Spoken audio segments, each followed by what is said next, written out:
तो हेलो दोस्तों, welcome back to my YouTube channel. आज मैं आपको क्लास 12 का 2023 का हिंदी का पेपर सॉल्व कराने वाला हूं।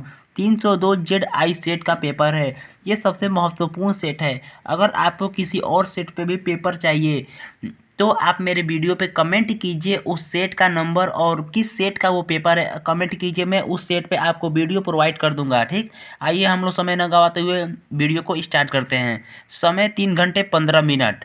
ठीक, यहाँ से नोट है। प्रारंभ के 15 मिनट परीक्षार्थियों को प्रश्न पत्र पढ़ने के लिए निर्धारित है। निर्देश: संपूर्ण प्रश्न दो भागों खंड क तथा खंड ब में विभाजित है। निर्देश दूसरा: सभी प्रश्न अनिवार्य हैं। ठीक, आइए हम लोग खंड क देखते हैं। ठीक, खंड क का क नंबर है, निम्नलिखित में से हजारी प्रसाद द्विवेदी की रचना है। ख नंबर है, निम्नलिखित में से आचार्य रामचंद्र शुक्ल द्वारा लिखा निबंध है। ग नंबर है, अजात शत्रु रचना की विधा है। घ नंबर है, अज्ञेय की रचना है। अंग नंबर है, बहादुर कहानी के लेखक है। बहादुर कहानी के लेखक है। आइए हम लोग क्वेश्चन नंबर 2 देखते हैं। क्वेश्चन नंबर 2 देखिए, रामधारी सिंह दिनकर प्रमुख कवि हैं। ठीक, ख नंबर देखिए क्वेश्चन नंबर 2 का, बिहारी की रचनाओं का छंद है। ठीक, ग नंबर देखिए, आंसू रचना है। ग नंबर। घ नंबर देखिए, छायावाद स्थूल के प्रति सूक्ष्म का विद्रोह है, कथन है। ठीक, अंग नंबर देखिए, दूसरा सप्तक का प्रकाशन कब हुआ। दूसरा सप्तक का प्रकाशन कब हुआ। ठीक, आइए अब हम लोग क्वेश्चन नंबर 3 देखते हैं। क्वेश्चन नंबर फर्स्ट कितने नंबर का था, तो क्वेश्चन नंबर फर्स्ट कितने नंबर का था, सब प्रश्न करेंगे आप तो एक एक नंबर मिल जाएगा, यानी कि 1 2 3 4 5। पहला नंबर था 5 नंबर का। क्वेश्चन नंबर 2 कितने नंबर का था, ये भी था 5 नंबर का, यानी कि पहले और दूसरे से आपका 10 नंबर क्लियर हो जाएगा। क्वेश्चन नंबर 2 देखिए। क्वेश्चन नंबर 3 देखिए। ठीक, दिए गए गद्यांश पर आधारित निम्नलिखित प्रश्नों के उत्तर दीजिए। ठीक, माता अपने सब पुत्रों को समान भाव से चाहती है, इसी प्रकार पृथ्वी पर बसने वाले जन बराबर हैं। ठीक, उनमें उच्च और नीच का भाव नहीं है। जो मातृभूमि के साथ जुड़ा हुआ है वह समान अधिकार का भागी है। ये रेखांकित, यहाँ से रेखांकित है। ठीक, पृथ्वी पर निवास करने वाले जनों का विस्तार अनंत है। नगर और जनपद, पुर और गांव, जंगल और पर्वत नाना प्रकार के जनों से भरे हुए हैं। ये जन अनेक प्रकार की भाषाओं बोलने वाले और अनेक धर्मों को मानने वाले हैं। फिर भी ये मातृभूमि के पुत्र हैं और इस कारण उनका सौहार्द्य भाव अखंड है। सभ्यता और रहन सहन की दृष्टि से जन एक दूसरे से आगे पीछे हो सकते हैं, किंतु इस कारण से मातृभूमि के साथ उनका जो संबंध है उसमें भेदभाव नहीं हो सकता। पृथ्वी के विशाल प्रांगण में सब जातियों के लिए समान क्षेत्र है।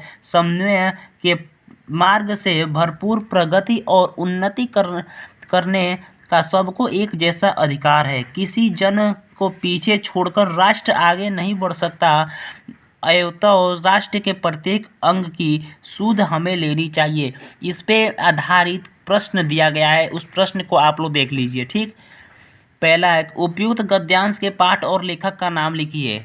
दूसरा है, रेखांकित अंश की व्याख्या कीजिए। यहाँ पे जो रेखांकित अंश है उसकी व्याख्या करना है। तीसरा नंबर, समान अधिकार का भागी कौन है। ठीक, चौथा नंबर है, पृथ्वी पर किसका विस्तार अनंत है। पांचवा नंबर है, अनंत और जनपद शब्द का अर्थ लिखिए। ये आपको 10 नंबर का क्वेश्चन है, यानी कि अगर एक क्वेश्चन आप कर देंगे तो आपको 2 नंबर मिल जाएगा। अथवा इसे कीजिए अथवा आप इसे कीजिए, आप इसे कर सकते हैं अथवा इसे कीजिए। ठीक, इसे कीजिए। यदि एक नवीकरणीय सिर्फ कुछ पंडितों की वो आचार्यों की दिमागी कसरत ही बनी रहे तो भाषा गतिशील नहीं होती। भाषा का सीधा संबंध प्रयोग से है और जनता से है। यदि नए शब्द अपने उद्गम स्थान पर ही अड़े रहे और कहीं भी उनका प्रयोग किया नहीं जाए तो उसके पीछे के उद्देश्य पर ही कुठाराघात होगा। ठीक, इसके लिए यूरोपीय देशों से प्रेषण की कई माध्यम है और दृश्य प्रधान वैज्ञानिक कथा साहित्य आदि। हमारी भारतीय भाषाओं में वैज्ञानिक कथा साहित्य प्राय नहीं बराबर है। अब यहाँ से रेखांकित अंश है। ठीक, किसी भी नए विधान की सफलता जनता की संपत्ति व असंपत्ति के आधार पर निर्भर करती है और जनता में इस चेतना को उजागर करने वाला उत्तरदायित्व शिक्षित समुदाय एवं सरकार का होना चाहिए। अब इस पे आधारित कुछ क्वेश्चन है, उस क्वेश्चन को देख लीजिए। पहला क्वेश्चन है कि उपयुक्त गद्यांश के पाठ और लेखक का नाम लिखिए। दूसरा है रेखांकित अंश की व्याख्या कीजिए। तीसरा है भाषा का सीधा संबंध किससे है। चौथा, यूरोपीय देशों में संबंध प्रेषण के माध्यम कौन से हैं। पांचवा है कुठारघात और प्रेषण का अर्थ स्पष्ट कीजिए। ठीक, आइए हम लोग क्वेश्चन नंबर 4 देखते हैं। चौथा क्वेश्चन देखते हैं। चौथा क्वेश्चन है दिए गए पद्यांश पर आधारित निम्नलिखित प्रश्नों के उत्तर दीजिए। ठीक, ये आपको 10 नंबर इस पे मिल जाएगा। क्या है, आप लोग पढ़ लीजिएगा। ठीक, यह मैं पढ़ के सुनाई देता हूँ आपको। निज जन्म जन्म में सुने जीव यह मेरा, धिक्कार उसे था महास्वरार्थ ने घेरा। 100 बार धन्य वह एक लाल की माई, जिस जननी ने है जना भारत सा भाई। पागल सी प्रभु के साथ सभा चिल्लाई, 100 बार धन्य वह एक लाल की माई। इस पर आधारित आपको क्वेश्चन का आंसर देना है। पहला क्वेश्चन है उपयुक्त पद्यांश का शीर्षक और कवि का नाम लिखिए। दूसरा है रेखांकित अंश की व्याख्या कीजिए। तीसरा है कैकेयी स्वयं को धिक्कारती हुई क्या कहती है। चौथा है कैकेयी के प्रायश्चित के बाद श्री राम उनसे क्या कहते हैं। पांचवा है प्रभु राम के साथ कैकेयी का अपराध का अपमार्जन करती हुई सभा क्या चिल्ला उठी। ठीक, आप इसे कीजिए अथवा में इसे कीजिए। ठीक, अथवा में आप इसे कीजिए। ठीक, आप लोग इसको पढ़ लीजिएगा। ठीक, पढ़ लीजिएगा। और इस पे आधारित प्रश्न है। पहला प्रश्न है उपयुक्त पद्यांश के शीर्षक और कवि का नाम लिखिए। दूसरा रेखांकित अंश की व्याख्या कीजिए। तीसरा उपयुक्त पंक्तियों में से किसका परिचय पूछ रहा है। चौथा है कौन अपनी कांति के वीराने को शोभायमान कर रहा है। पांचवा है प्रभा की धारा से अभिषेक पंक्ति में कौन सा अलंकार है। ठीक, पांचवा का क नंबर देखिए। निम्नलिखित में से किसी एक लेखक का साहित्यिक परिचय देते हुए उनकी प्रमुख रचनाओं का उल्लेख कीजिए। अधिकतम शब्द सीमा 180 शब्द आपको रखना है। पहला है वासुदेव शरण अग्रवाल। ठीक, आपको जीवन परिचय लिखने का 2 नंबर मिल जाएगा और रचना लिखने का जीवन परिचय लिखने का 3 नंबर मिल जाएगा और रचना लिखने का 2 नंबर मिल जाएगा, यानी कि आपका 5 नंबर हो जाएगा। दूसरा नंबर है प्रो जी सुंदर रेड्डी। तीसरा है डॉक्टर हजारी प्रसाद द्विवेदी। ख नंबर देख लीजिए पांचवा का। निम्नलिखित में से किसी एक कवि का साहित्यिक परिचय देते हुए उनकी प्रमुख कृतियों पर प्रकाश डालिए। अधिकतम शब्द सीमा 80 वर्ड होना चाहिए। पहला है महादेवी वर्मा। दूसरा है रामधारी सिंह दिनकर। तीसरा है सुमित्रा नंदन पंत। आइए क्वेश्चन नंबर हम लोग 6 देखते हैं। पंच लाइट अथवा बहादुर कहानी का सारांश अपने शब्दों में लिखिए। अधिकतम शब्द 80 शब्द होना चाहिए। ठीक, इस पे आपको 5 नंबर मिल जाएगा। आप इसे कीजिए अथवा में इसे कीजिए। ध्रुव यात्रा अथवा बहादुर कहानी के उद्देश्य पर प्रकाश डालिए। अधिकतम शब्द सीमा 80 शब्द होना चाहिए। इसमें से दोनों में से कोई आप एक कर देंगे तो आपको 5 नंबर आपका क्लियर हो जाएगा। आइए क्वेश्चन नंबर 7 देखते हैं। क्वेश्चन नंबर 7 है 100 पठित खंड काव्य के आधार पर किसी एक खंड के प्रश्न का उत्तर दीजिए। इस पे कोई एक प्रश्न का आपको उत्तर देना है। इसका मतलब ये है कि आप किस जिले से बिलोंग करते हैं उस जिले के आधार पर आप इसका उत्तर देंगे। जैसे मैं ये वीडियो बलिया से बना रहा हूँ तो मैं यहाँ पे 6वां नंबर लिखूंगा। ठीक, श्रवण कुमार खंड काव्य के अयोध्या सर की कथा वस्तु अपने शब्दों में लिखिए। मैं ये वाला लिखूंगा। ठीक, मैं बलिया से वीडियो बना रहा हूँ तो श्रवण कुमार का लिखूंगा। आप किस जिले से बिलोंग करते हैं अपना आप देख लीजिएगा। ठीक, आइए हम लोग क्वेश्चन नंबर 8 देखते हैं। खंड ख दिए गए संस्कृत गद्यांशों में से किसी एक का संदर्भ हिंदी में अनुवाद कीजिए। इसका किसी एक का इसे कीजिए अथवा में एक और है उसे कीजिए। इसका आपको संस्कृत में अनुवाद करना है और संदर्भ लिखना है। आपको संदर्भ लिखने का 2 नंबर मिल जाएगा और अनुवाद करने का 5 नंबर मिल जाएगा, यानी कि आपका ये क्वेश्चन 7 नंबर का है। ठीक, आइए अथवा वाला देख लेते हैं, 6 नंबर। आप इसे कर लीजिएगा। ठीक, आइए अब 6 नंबर देखते हैं हम लोग।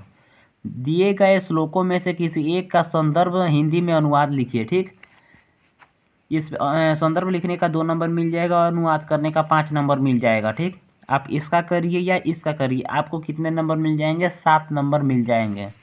क्वेश्चन नंबर 9 देखिए। निम्नलिखित मुहावरे और लोकोक्तियों में से किसी एक का अर्थ लिखकर वाक्य में प्रयोग कीजिए।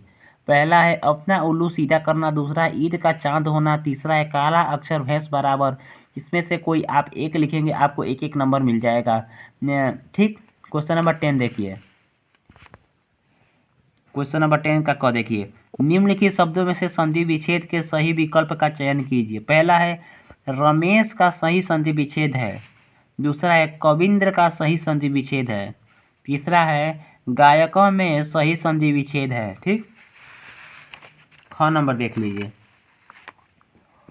दिए गए निम्नलिखित शब्दों की शुद्ध विभक्ति और वचन के अनुसार सही विकल्प चुनिए। आत्मना शब्द में विभक्ति और वचन है, दूसरा है नामनी शब्द में विभक्ति और वचन है। 11 नंबर का क नंबर देखिए। निम्नलिखित शब्द युग्मों का सही अर्थ चयन करके लिखिए। ठीक, अनिल अनल, दूसरा है अम्बुज अम्बुद। ठीक, 6 नंबर देखिए इसका। निम्नलिखित शब्दों में से किसी एक शब्द के 2 सही अर्थ लिखिए। ठीक, इसमें से किसी एक शब्द का 2 सही अर्थ लिखना है, जिस पे आपको 1-1 नंबर मिल जाएगा। ठीक, ग नंबर देखिए। निम्नलिखित वाक्यांशों के लिए एक सही शब्द का चयन करके लिखिए। ठीक, पहला है आशा से अधिक, दूसरा है जानने की इच्छा रखने वाला। ठीक, घ नंबर देखिए। निम्नलिखित में से किन्हीं 2 वाक्यों को शुद्ध करके लिखिए। ठीक, पहला है व्यक्ति और समाज का घोर संबंध है, दूसरा है बेटी तो पराया धन होता है, तीसरा है 4 कानपुर के व्यक्ति बोले, चौथा है दरिद्रता जैसी शत्रु दूसरी नहीं। ठीक, क्वेश्चन नंबर 12 देखिए। 12 का क नंबर। श्रृंगार रस अथवा वीर रस का लक्षण सहित एक उदाहरण दीजिए। ठीक, आपको 1-1 नंबर मिल जाएगा दोनों पे। ख नंबर देखिए। उत्प्रेक्षा अलंकार अथवा उपमा अलंकार की परिभाषा देते हुए एक उदाहरण दीजिए।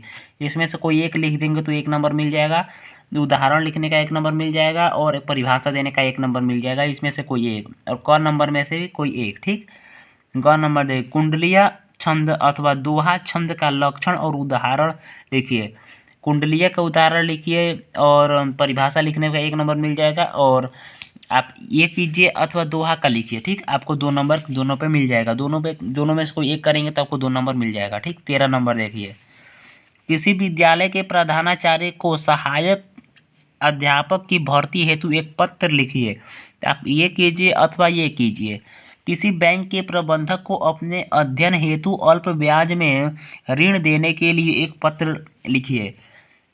इन दोनों पे 6 नंबर मिल जाएगा। आप इसे कीजिए या इसे कीजिए, आपको 6 नंबर मिल जाएगा। क्वेश्चन नंबर 14 देखिए। क्वेश्चन नंबर 14 है निम्नलिखित विषयों में से किसी एक पर अपनी भाषा शैली में निबंध लिखिए। ठीक, पहला है आज़ादी का अमृत महोत्सव, दूसरा है नई शिक्षा नीति 2020 गुण दोष, तीसरा है पर्यावरण संरक्षण आवश्यकता और महत्व, चौथा है मेरा प्रिय लेखक, पांचवा है वर्तमान समाज में नारी की स्थिति।